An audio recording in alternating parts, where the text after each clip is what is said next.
Bonjour à tous, on se retrouve après une bonne période d'absence, donc j'avais besoin de stopper un petit peu les vidéos. Et puis est arrivé le conflit donc entre l'Ukraine et la Russie, donc au début je comptais pas faire de vidéo sur le sujet. Puis j'ai vu les réactions des uns et des autres, j'ai vu comment cette situation révélait quelque chose de bien plus grand que ce que l'on pense, et je me suis dit que je devais vraiment en parler. Donc comme on l'a toujours fait, on restera ici très factuel, donc j'ai une liste de sources longue comme le bras, et on va essayer de démêler le vrai du faux. Allez, c'est parti. Alors avant de se lancer tête baissée dans le conflit actuel et de dire toutes les bêtises qui sont répétées en boucle dans les médias, on va avoir un recul historique sur différents points qu'on va évoquer de suite, comme la guerre froide, l'expansion de l'OTAN et une certaine promesse. Alors on commence avec la guerre froide. Donc si vous connaissez bien les événements de la guerre froide, et plus particulièrement la crise des missiles de Cuba, alors vous comprenez ce qui se passe aujourd'hui. Nous sommes en plein dedans. Pour rappel, l'URSS avait placé des missiles durant la crise des missiles de Cuba. Il avait placé des missiles à Cuba et menaçait donc de ce fait la frontière américaine. Tout le monde donc à l'époque a crié son opposition face à cette menace. Ça a failli mener à une troisième guerre mondiale. Pourquoi? Parce que l'intégrité du territoire américain était menacée par des missiles, on pourrait clairement le dire, à sa frontière. Il n'y a qu'une centaine de kilomètres d'océan qui les séparent. Donc si on est d'accord pour dire ça, alors on est d'accord pour dire qu'on ne doit pas avoir une Ukraine qui rentre dans l'OTAN et qui potentiellement aurait des missiles américains sur son sol directement à la frontière russe.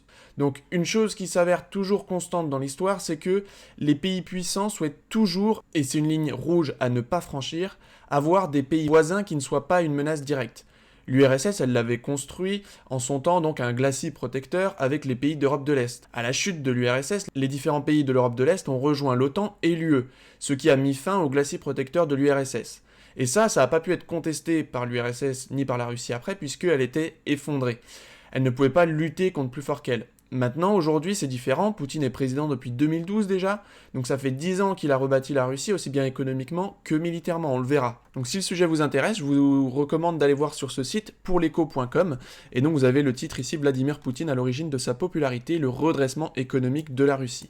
Donc là, un bon article ici. Ensuite, vous avez donc les nouvelles armes russes, donc le développement militaire russe, avec les missiles hypersoniques, des drones, des sous-marins invisibles, avec notamment un budget militaire multiplié par 4 entre 1999 et 2020. Vous avez aussi sur Science Post, donc la Russie détient l'arme nucléaire la plus puissante au monde, donc je vous recommande aussi cet article. Et donc tout ça pour dire quoi? Tout ça pour dire que aujourd'hui, elle a donc les moyens, la Russie, donc, de dire non à l'avancée de l'OTAN qui continue à ses frontières. Et pour parler de cette expansion de l'OTAN, donc j'ai deux vidéos à vous montrer. Donc la première, c'est le général Vincent Desportes, qui déconstruit l'OTAN en moins de 3 minutes et qui nous donne un recul historique.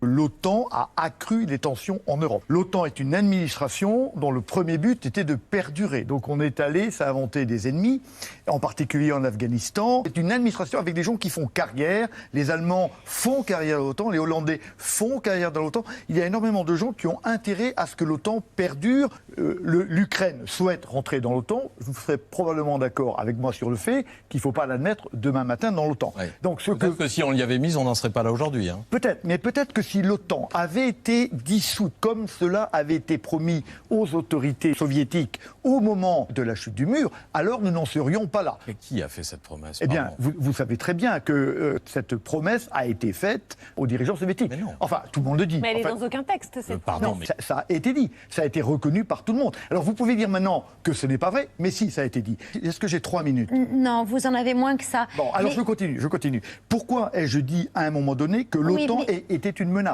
Parce qu'elle confie la sécurité des Européens à un pays qui s'appelle les États-Unis, Mais non. qui a des intérêts de plus en plus divergents des intérêts européens. Les pays européens, hors la France, ont désarmé. Pourquoi? Parce que les Américains, l'OTAN leur a dit, vous êtes protégés. La baisse des budgets européens de défense est due à l'illusion que les États-Unis allaient protéger. Or, nous remarquons que les États-Unis ont laissé tomber Chiang Kai-shek en 1949, ils ont laissé tomber leurs amis vietnamiens en 1975, ils ont laissé tomber leurs amis irakiens, ils ont laissé tomber leurs amis afghans, ils n'ont pas été bombardés, M. Assad, en 2013. Confier sa défense ultime à quelqu'un dont la parole et historiquement non fiable me paraît absolument dangereux. On a un découplage actuellement entre l'Europe et les États-Unis. L'Amérique, pour de bonnes raisons, s'intéresse d'abord à l'Asie. Et donc le problème européen n'est pas son problème. Les raisons pour lesquelles les Américains sont venus en 1917 en Europe et en 1943 n'existent plus maintenant. Mais comme donc, vous l'avez... Nous devons être prêts à assurer notre défense. Le soldat Ryan ne reviendra plus jamais mourir sur nos plages et Joe Biden l'a dit, je n'enverrai pas un soldat mourir pour l'Ukraine. L'OTAN nous donne une illusion de défense et fait baisser nos budgets militaires. Il est temps de retrouver une souveraineté et une autonomie. Voilà, et pour poursuivre, une vidéo que je vous recommande fortement, donc l'Union Européenne et l'OTAN revers d'une même médaille, donc vous pouvez la retrouver sur upr.fr. Juste avant de lancer la vidéo, vous observerez bien la légende en bas à gauche, puisqu'il y a une différence de couleur entre les pays qui rentrent dans l'OTAN et les pays qui rentrent dans l'UE. Et vous aurez compris à la fin de cette vidéo que en fait, l'UE et l'OTAN sont le revers d'une même médaille, c'est-à-dire que quand un pays rentre dans l'OTAN, il rentre ensuite dans l'UE, et on sait que ces deux organisations sont soumises aux intérêts des États-Unis.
Alors maintenant, les derniers récalcitrants, ils vont nous dire, maintenant que tout cela est dit, c'est quoi le problème si l'OTAN veut s'étendre? C'est des pays souverains qui décident eux-mêmes s'ils sont d'accord ou non. Alors tout d'abord, cela veut dire que vous étiez d'accord pour que l'URSS place ses missiles à Cuba et vise les États-Unis de façon menaçante.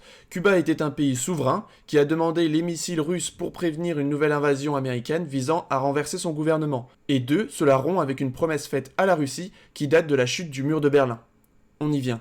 Dans le magazine allemand Der Spiegel, on nous dit une nouvelle découverte de fichiers de 1991 confirme l'accusation russe. Pendant des décennies, la Russie a affirmé que l'expansion de l'OTAN vers l'Est violait les engagements occidentaux après la chute du mur de Berlin. Maintenant, un document remarquable a fait surface. Et cet article, il date du 18 février 2022, je vous encourage à le lire si vous voulez en savoir davantage. Alors maintenant qu'on a ce regard historique vis-à-vis de la guerre froide, de l'expansion de l'OTAN, et bien maintenant on va s'intéresser donc à cette propagande que l'on subit tous les jours. Alors cette propagande vise à nous dépeindre Poutine donc comme un dictateur. Alors dictateur, ça a été les mots qu'a utilisé Joe Biden. Joe Biden qualifie Vladimir Poutine de dictateur sur Euronews. Et quand on discute avec les gens par rapport à ça, la première chose qu'ils nous disent « Oui, mais t'as vu, il y a des manifestations en Russie et les gens ils se font arrêter. » D'accord, alors oui, il y a des manifestants en Russie qui se font arrêter. Je ne dis pas que tout est parfait dans leur pays, mais si vous trouvez ces images dignes d'un dictateur, comment voyez-vous les images lors du convoi de la liberté en France et des Gilets jaunes à l'époque? Des manifestations ont été interdites, des Français ont été verbalisés pour participation à une manifestation, des Français ont été verbalisés pour port du drapeau français, d'autres ont été mutilés, éborgnés, mis en garde à vue, d'autres ont fini en prison. La différence entre eux et nous, c'est que les policiers, si vous observez un petit peu leur attirail est beaucoup moindre que ceux de nos policiers. Ils n'ont pas de LBD, ils ne tirent pas sur leurs citoyens. Si vous n'êtes pas convaincu, vous trouverez pas mal de choses là-dessus. Donc là, vous avez Le Monde, le nombre de blessures aux yeux par LBD en forte hausse avec les gilets jaunes. Sur Wikinews, ils ont même fait une page où ils relatent en fait toutes les statistiques par rapport rien qu'au mouvement des gilets jaunes, c'est-à-dire en termes de victimes, de tués, de blessés, pour des gens qui juste n'arrivaient pas à finir leur fin de mois. Donc en termes de gestion de manifestation, je pense qu'on n'a pas vraiment de leçons à donner à Poutine. C'est mon point de vue. Alors en plus d'avoir redressé le pays comme on l'a montré tout à l'heure, il a créé une Russie autonome. Alors il savait que son modèle entrerait en collision avec celui de l'Occident et de la mondialisation à tout va. Donc pour se parer à d'éventuelles sanctions, il a créé une Russie autonome. Donc là sur Courrier International, vous avez un bon article qui parle de l'agriculture, donc la Russie s'approche de l'autosuffisance alimentaire. Mais c'est pas tout. Sur Les Échos, un très bon article, Économie, comment Poutine a fait de la Russie une forteresse autonome.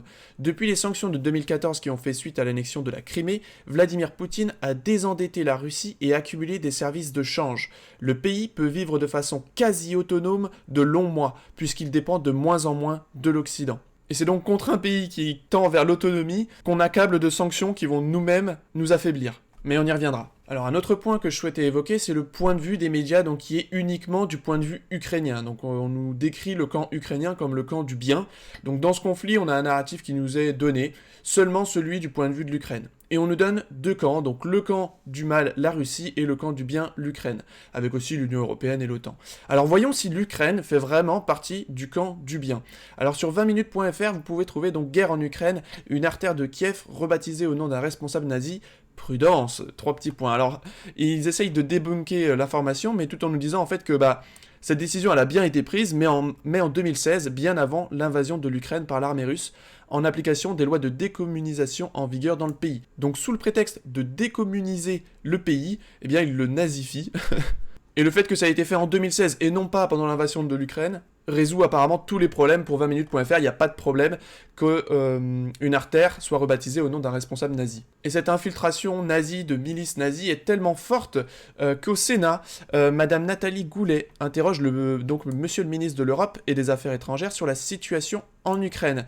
En effet, les partis néo-nazis développent des activités de plus en plus visibles, y compris au centre de Kiev, avec des stands de tir, des pratiques de montage et de démontage de Kalachnikov, et des bureaux d'embrigadement de jeunes dans des milices qui se revendiquent clairement de l'idéologie nazie.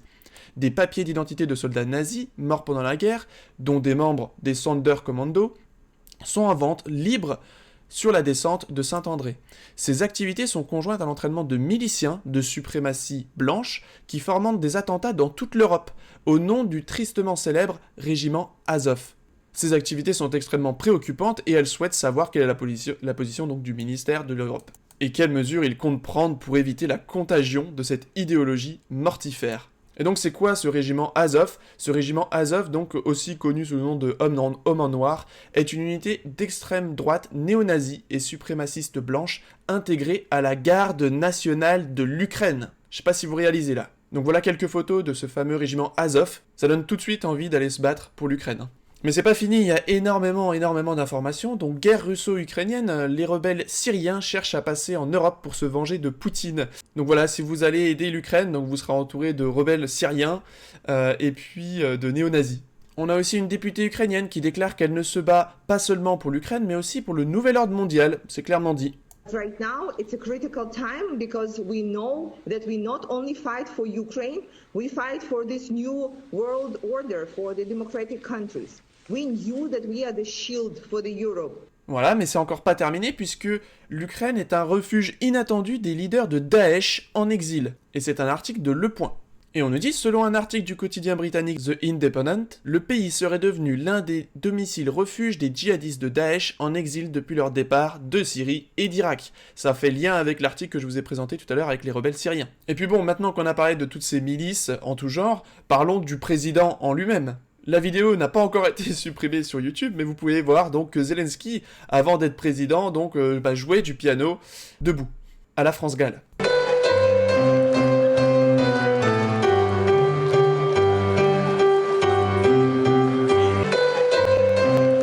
Décidément, ce camp du bien a tout pour plaire. Alors, autre information que je voulais vous donner, c'est par rapport au bombardement du Donbass, puisque, si vous ne le savez pas, depuis 8 ans, l'Ukraine continue de bombarder le Donbass, avec énormément de morts civiles, hein, et malheureusement, il n'y a aucune information sur le sujet, et je vous le prouve, donc vous tapez « Ukraine bombarde Donbass », donc vous tapez, vous avez un premier article de The Epoch Times, 13 000 morts au Donbass, et en fait, quand vous cliquez dessus, eh bien, malheureusement, l'article n'est plus disponible. Vous voyez qu'il n'y a aucun article d'un média mainstream. Vous avez une vidéo « Ukraine bombarde le Donbass depuis 8 ans ». Vous cliquez, eh bien la vidéo ne fonctionne pas non plus, la vidéo est non disponible. Donc l'Ukraine a le droit de bombarder impunément le Donbass et de créer des centaines et des milliers de morts civiles, mais ça, par contre, il n'y a aucun drapeau russe à l'Elysée. Alors, comme on l'a dit, donc on n'a que le point de vue de l'Ukraine qui nous est présenté. On comprend donc pourquoi on veut interdire, et on vient d'interdire, donc RT et Sputnik, donc de diffuser leurs informations. Puisque comme on est en guerre, hein, comme l'a dit Macron, on ne doit avoir que notre propagande à nous, et surtout ne pas avoir celle de notre adversaire, qui viendrait détruire la nôtre. Et donc c'est Von der Leyen et Borrell qui ont décidé que l'UE interdise donc la diffusion de RT et de Sputnik, et pourtant ils n'en ont pas le pouvoir. Voilà, donc ces organes de presse sont accusés de diffuser des mensonges pour justifier la guerre d'après Ursula von der Leyen, donc présidente de la Commission européenne. Mais de notre côté, il n'y a aucun mensonge, rassurez-vous. Et par rapport à ça, donc on a Michel Onfray qui a dit que si on suspend RT et Sputnik, arrêtons Radio France aussi, ce qui est pas faux. Enfin, la propagande bat vraiment son plein, hein, puisque là on avait un article donc de RTL France, donc que je ne peux plus retrouver désormais, hein, mais que j'avais vu passer à l'époque.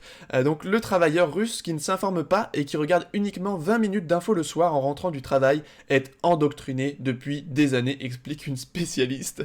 Eh bien, j'aimerais que ces spécialistes donc s'intéressent aux Français, hein, qui ne s'informent pas et qui regarde uniquement 20 minutes d'infos le soir. Donc il faudrait vraiment qu'on m'explique la différence entre être un citoyen russe et être un citoyen français. Sachant en plus que nos médias sont très indépendants, on le sait, hein, financièrement. La propagande de guerre nous ferait presque regretter la propagande vaccinale. C'est dire. Et donc maintenant on va s'intéresser à la position de Macron, donc qui s'affiche donc avec ce drapeau ukrainien, avec donc la tour Eiffel aux couleurs de l'Ukraine, le drapeau ukrainien sur les chaînes de télévision françaises. Donc selon moi, la position d'un vrai président français, libre, indépendant, souverain, ça aurait été en fait de s'éloigner de ces instances, donc de l'Union Européenne, de l'OTAN, et pouvoir ainsi être libre d'exprimer sa propre pensée, n'être influencé par personne, et ainsi se placer comme un médiateur, un négociateur pour la paix entre les deux camps. De cette façon, il aurait plutôt été écouté par Poutine et non pas ridiculisé comme il l'a été. La France, selon moi, doit retrouver une voix libre, indépendante, qui se fait entendre par les pays du monde comme étant la voix de la paix. Elle a déjà eu cette place par le passé.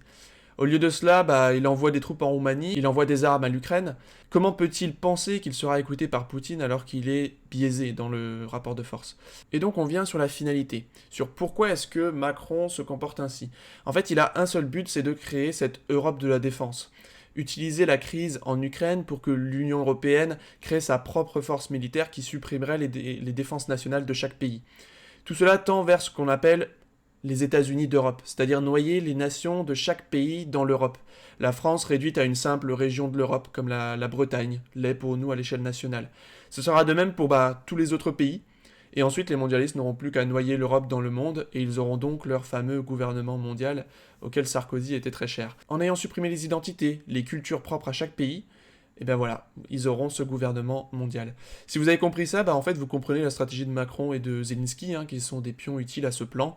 Et donc les États-Unis d'Europe, donc vous pouvez retrouver sur Wikipédia, donc les États-Unis d'Europe sont un scénario prospectif de l'évolution de l'Europe politique, principalement représenté par l'Union européenne, fondée sur le fédéralisme européen, dans lequel les pays européens seraient des entités fédérées dans un super État européen sur le modèle peu ou prou des États-Unis d'Amérique. Mais vous n'avez pas mieux que Victor Hugo pour vous en parler, et oui, il avait vu loin. Donc sur upr.fr, vous pouvez retrouver ça, donc Victor Hugo et l'Europe. Découvrez ce qu'était réellement son projet des États-Unis d'Europe.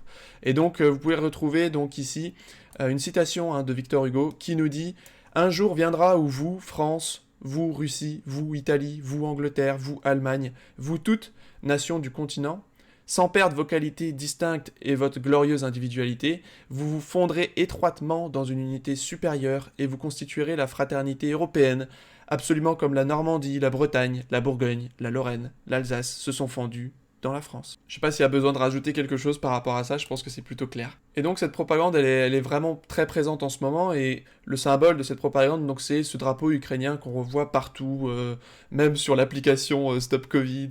Et donc on a le droit aujourd'hui d'être manifestant français, de faire une manifestation pour l'Ukraine. Là, il n'y a pas de LBD, il n'y a pas de gaz lacrymogène, il n'y a pas de grenades d'encerclement. Là, il n'y a pas de souci, on peut aller manifester. Donc le gouvernement nous dit qu'il y a des bonnes et des mauvaises manifestations. Et puis, il y a des drapeaux qu'on peut brandir et des drapeaux qu'on ne peut pas brandir. Donc le drapeau français, si vous le brandissez, vous êtes verbalisé. Un drapeau ukrainien, par contre, ça ne pose pas de problème. Et puis, qui dit guerre, dit propagande de guerre. Et alors là, la propagande de guerre, comme je le disais tout à l'heure, va nous faire regretter la propagande vaccinale, tellement elle est indigeste et visible. Donc là, on a Média Avenir qui nous dit, qui relaie les informations, l'armée ukrainienne affirme avoir tué 3500 soldats russes et détruit 14 avions, 8 hélicoptères, 102 tanks, 536 véhicules blindés depuis le début de l'invasion russe en Ukraine. Alors je ne sais pas si vous connaissez un petit peu la nature militaire de l'Ukraine, c'est-à-dire sa capacité militaire.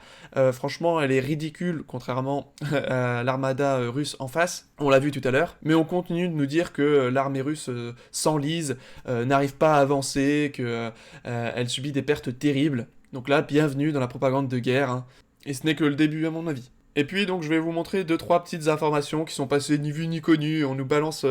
les médias sont vraiment en roue libre actuellement. Ils nous balancent des informations, des images, sans rien regarder, sans rien vérifier. C'est prenez, mangez. Et après, heureusement, il y a des gens qui font le tri sur les réseaux sociaux. Donc là, par exemple, alors ça, je l'avais entendu pendant une semaine, là, tout le monde me le disait, mais t'as vu, les Russes, ils sont irrespectueux, c'est des fous. Et donc, on m'avait montré cette vidéo donc d'un blindé russe qui écrase donc la voiture d'un civil à Kiev. Et en fait, après vérification, eh bien en fait, c'était pas du tout un tank russe, c'était en fait un blindé ukrainien. Et donc après, on m'a dit oui, mais comme c'était un blindé ukrainien, il fuyait, donc il a perdu le contrôle, donc voilà, c'est pas très grave. Mais du coup, si c'est un tank ukrainien, ça va, si c'est un tank russe, par contre, c'est juste atroce. Et tout ça, finalement, bah, ça passe comme du petit lait pour certains, c'est-à-dire que bah, ils suivent juste les médias mainstream, donc ils prennent les informations, ils prennent les intox, et ils ont même pas la vérification derrière, donc eux, ils enchaînent. On a aussi d'autres images qui ont circulé, comme ces images d'avions qui étaient détruits, et or, c'était pas du tout des avions sur le champ de bataille en Ukraine ou en Russie. Et puis alors moi ce que j'adore c'est tous ces journalistes qui sont avec les casques, qui sont en habits donc de guerre, et juste à côté on a les touristes qui prennent des photos, qui viennent juste visiter la ville. Donc voilà, on en fait vraiment encore des tonnes. C'est comme le Covid, vous vous en rendrez compte plus tard, on se dira, mais on en a fait vraiment des tonnes pour pas grand chose. Et puis un petit motif d'espoir, alors certains diront c'est pas assez, mais bon, un petit sondage, 70% des Français sont opposés à une intervention militaire de la France en Ukraine. C'est vrai qu'on devrait être quand même plus, j'imagine. Aller défendre l'Ukraine, plus s'ingérer dans une guerre qui n'est pas la nôtre, plus s'attaquer à la Russie, ça fait un petit peu rire. Et donc on entend ici et là donc des voix de va-t-en-guerre, la France qui devrait aller intervenir en Ukraine. Or on se rend compte que rien que d'aller déposer des troupes en Roumanie, eh bien on a utilisé des transports russes.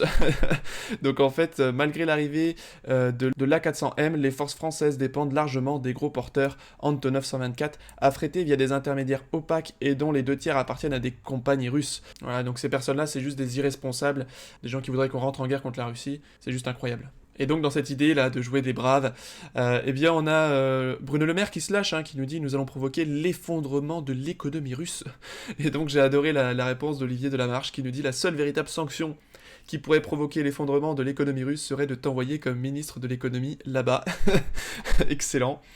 Et puis donc suite aux propos de Bruno Le Maire qui a déclaré donc vouloir provoquer l'effondrement de l'économie russe, l'ex-président de la Fédération de Russie, Dmitri Medvedev, menace le gouvernement français de guerre réelle, ce qui a conduit donc Bruno Le Maire à revenir sur ses propos qu'il juge lui-même inappropriés. Voilà, donc tous ces gens-là sont des irresponsables, ils poussent à la guerre alors qu'ils savent très bien que c'est une guerre qui 1 ne nous concerne pas, 2 est perdue d'avance, 3 n'apportera que des désastres pour nous Français.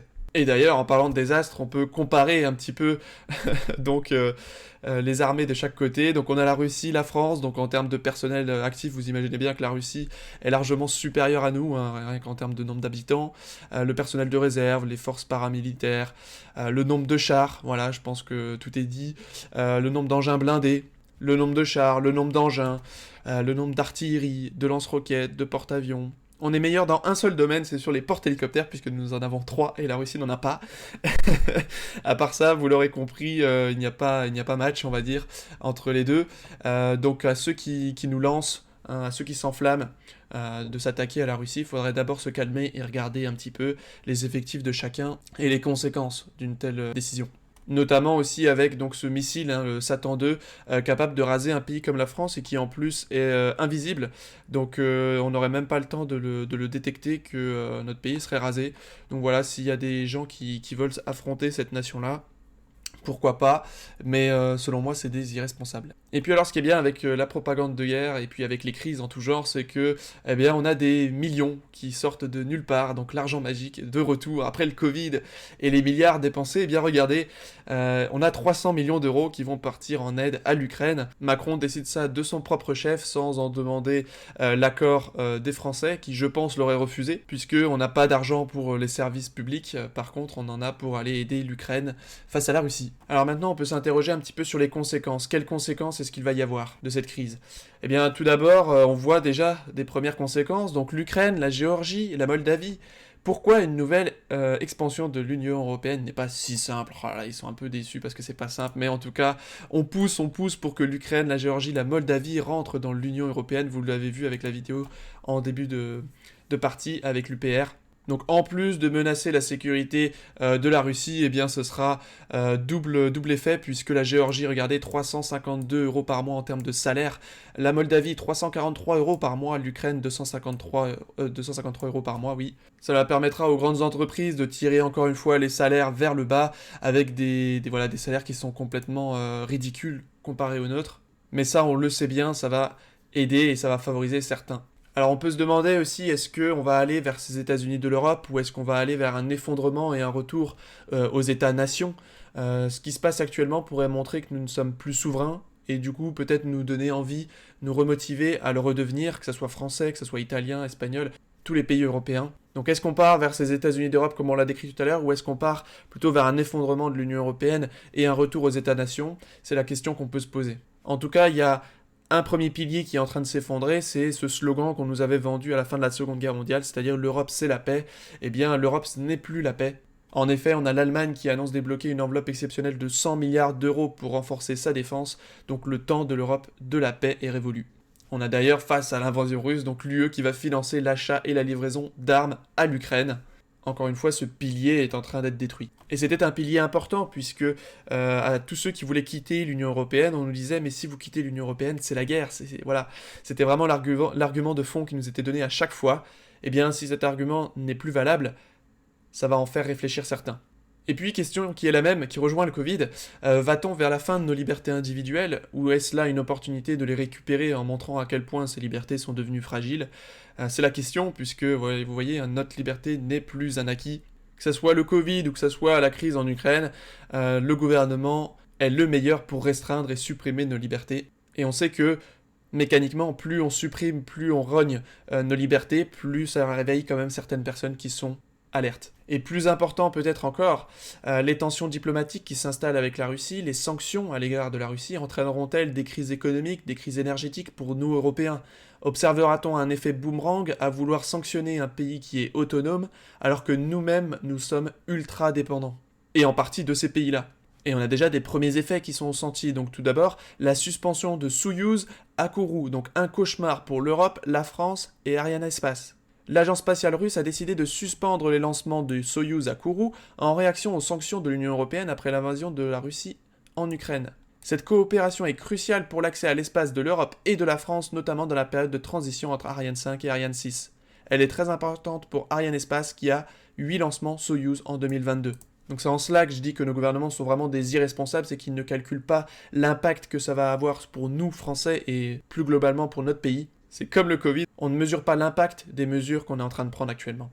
On les verra sans doute plus tard. Et puis, qui dit donc des tensions diplomatiques avec la Russie, dit donc des conséquences sévères donc sur différents produits dont nous sommes dépendants. Vous voyez que donc le pétrole il est en train d'augmenter, le gaz a été multiplié par 2,5 en un mois, on a le blé qui augmente, l'engrais qui commence à devenir de plus en plus cher. Suite aux sanctions, on a aussi la Chine qui remercie l'UE pour ces sanctions, donc, puisque les banques russes se tournent vers le CIPS pour contourner donc, le système SWIFT. Donc on se rend compte que les sanctions qui sont prises ne vont pas avoir un impact sur la Russie, mais vont avoir un impact plus grand sur nous, Européens. Voilà, donc je pense que c'est le temps de conclure. J'aurais pu faire cette vidéo encore bien plus longue, mais j'ai essayé de la restreindre pour que ça soit pas trop long. Ce qu'on peut en conclure, c'est que tout d'abord, on a un sentiment, c'est qu'on vit un tournant davantage idéologique et civilisationnel. On a d'un côté la Russie, qui est le dernier rempart à la dérive folle de l'Occident. On avait donné des exemples par le passé lors de mes différents lives. Ils maintiennent les socles de notre civilisation, la famille, la culture, la souveraineté et l'indépendance. Ils sont un rempart contre la mondialisation, le projet de faire de l'Europe des États-Unis d'Europe. Ils sont un rempart contre une gouvernance mondiale tant voulue par nos dirigeants. N'est-on pas à un moment charnière de l'histoire que certains ont appelé l'apocalypse, mais que je résumerai plutôt par révélation? En effet, deux blocs très opposés s'affrontent, et cette opposition permet au moins la libération de la vérité. With the connivance of Germany, France and Poland, and with the support of the United States, where the legitimately elected president of the country was overthrown. Voilà, je vous remercie pour votre attention et je tiens à remercier vraiment grandement toutes les personnes qui ont fait des dons malgré mon absence. J'ai vu énormément de dons passer et c'est vraiment très gentil à vous, je vous remercie.